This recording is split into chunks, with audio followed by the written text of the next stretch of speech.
Bonjour, j'espère que vous allez bien. Aujourd'hui, on va voir la version 2 de la commande incrémentale avec Arduino. Je vous invite de consulter la version 1 avant d'aborder la deuxième partie. Aujourd'hui, on va faire quelques optimisations sur le bloc de calcul de la valeur moyen. Si vous utilisez une commande du type DC, dans ce cas-là, vous n'avez pas besoin de faire un filtrage passe-bas.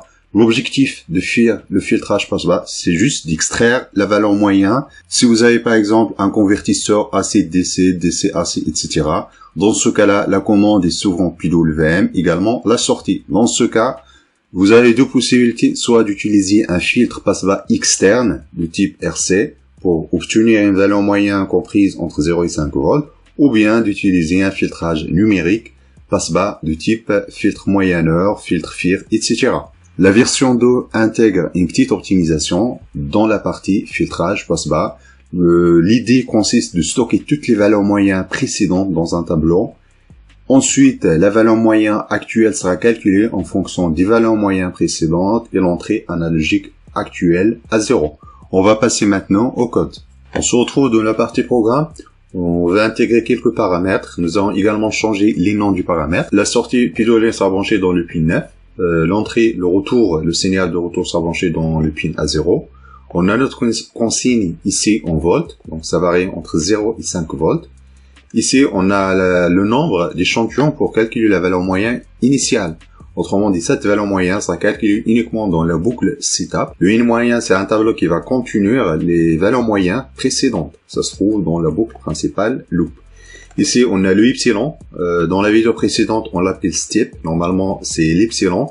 C'est l'erreur sur le calcul de la commande. L'objectif sera d'avoir une consigne comprise entre consigne plus ou moins epsilon. Donc, plus ou moins l'erreur sur la commande. Ici, on a notre paramètre principal qui est le step cycle. C'est le pas d'incrémentation du rapport cyclique. Dans le setup, on va initialiser les pins, le A0 et le 9. Ça, c'est la moyenne initiale. Ensuite, on va stocker cette valeur moyenne dans un tableau val moyen. C'est-à-dire la val moyenne, il va contenir les valeurs moyennes précédentes. Ensuite, on va utiliser le port série pour l'affichage des signaux. On va passer maintenant aux boucles principales. La première étape de la boucle principale, on va lire la valeur actuelle du signal PWM.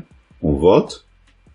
Ensuite, on va calculer la valeur moyenne précédente, c'est-à-dire on va calculer la valeur moyenne des valeurs moyennes.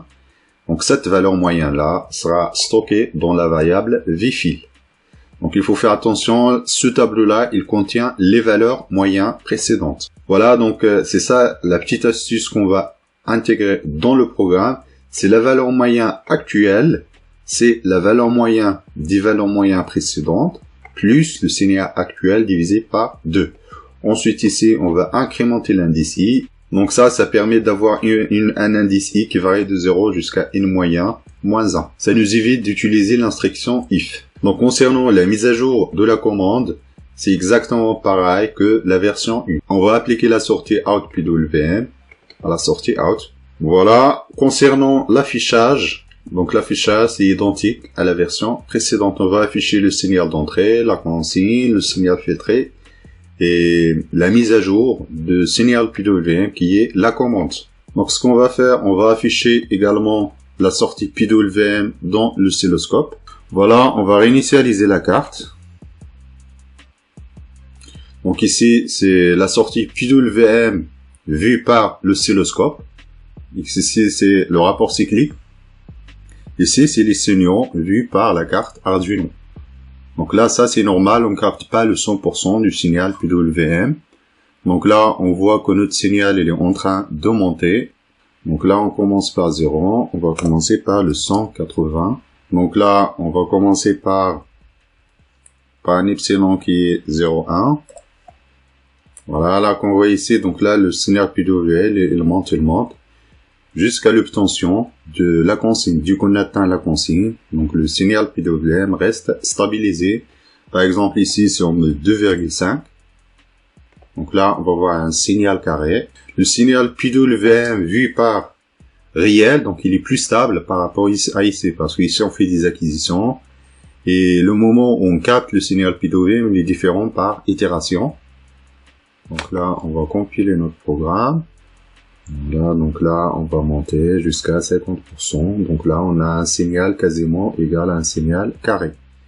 Ce qu'on va faire pour accélérer le temps de réponse, au lieu de commencer par ici, on a la sortie 0, on va affecter une valeur qui correspond à la consigne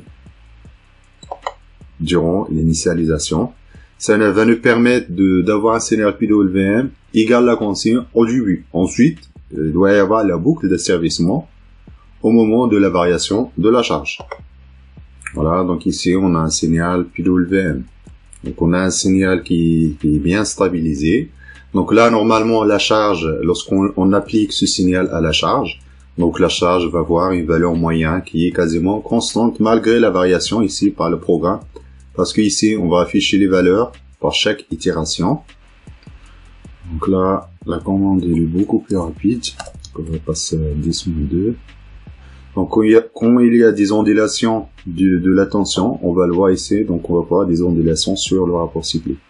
Donc l'objectif sera d'avoir des ondulations minimes pour ne pas perturber la charge. Donc là, on réduit le pas. Par contre, ça prend un peu du temps avant d'arriver à la consigne. Par contre, les ondulations vont être beaucoup plus petites. Voilà, donc on augmente le rapport cyclique doucement jusqu'à 50%. Parce que ici, on a une tension de 2,5. Voilà. Donc là, normalement, on a un signal stabilisé. On verra dans la prochaine vidéo les techniques d'asservissement traditionnelles. C'est-à-dire, on ne va pas utiliser une commande incrémentale. L'avantage du commande incrémentale, c'est sa convergence. Donc la commande, il converge toujours vers la consigne, quelle que soit la charge. Donc c'est une commande qui est générique. Dans les prochaines vidéos, on verra la commande. Donc on va faire la même stratégie, c'est-à-dire on va faire l'asservissement d'un signal PWM, mais on va utiliser par exemple un correcteur proportionnel, etc. Ici, stratégie de commande, il y a toujours l'erreur statique, donc il faut faire attention à l'erreur statique, il faut faire attention également à l'erreur dynamique, etc. Donc la commande, ça va dépendre de la charge. Donc il faut bien séparer les deux stratégies commande incrémentale qui convergent, mais un peu lent. Donc c'est appliqué à tous les systèmes, donc il faut juste bien régler les paramètres. Ensuite, il y a d'autres types de commandes qui sont beaucoup plus rapides. Par contre, il faut faire attention aux l'erreur statique, l'erreur dynamique, etc. Vous trouverez un lien dans la description pour récupérer le code. Si vous avez des questions, n'hésitez pas à le mettre en commentaire. Je vous remercie de votre attention. À la prochaine vidéo.